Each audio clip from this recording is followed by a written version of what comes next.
Olá, pessoal. Estamos de volta para mais uma aula do Regime Especial de Ensino da Rede Estadual. E hoje a gente vai falar sobre a prova de inglês no Enem, né?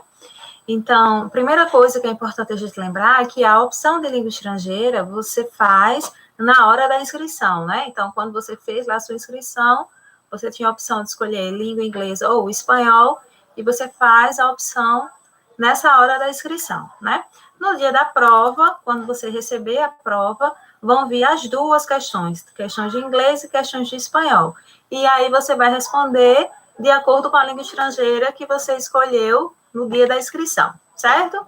Então, para a gente conversar sobre a prova de inglês, primeiro é importante lembrar uma coisa, né? São 5 questões, então é uma prova relativamente curta, né, de inglês.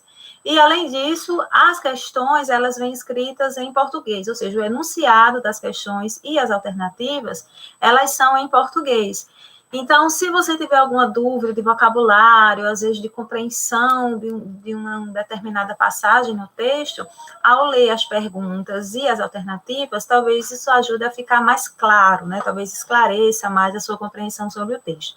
Esse é um ponto que a gente precisa lembrar bem, né?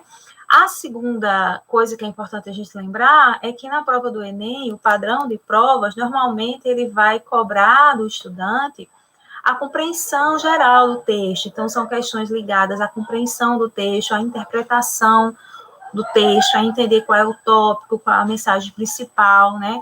Sempre vai pedir essa compreensão geral. E outra coisa que é importante a gente lembrar é que dificilmente vão cair questões específicas de gramática, né? Então, ela não é uma prova, assim, técnica, vamos dizer. Você não tem que saber especificamente a regra de um tempo verbal.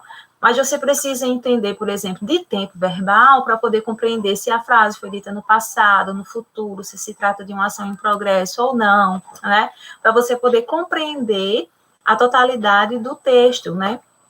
E é importante a gente lembrar, como eu falei, são 5 questões.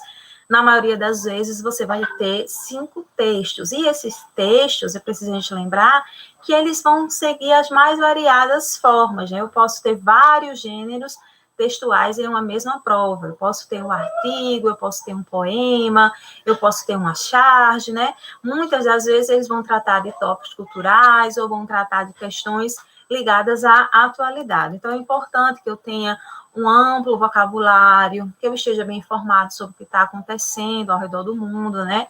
Para eu poder fazer uma prova com bastante eficiência, tá? Então, nossa aula de hoje foi sobre a prova de inglês no Enem e eu espero vocês na próxima. Até mais.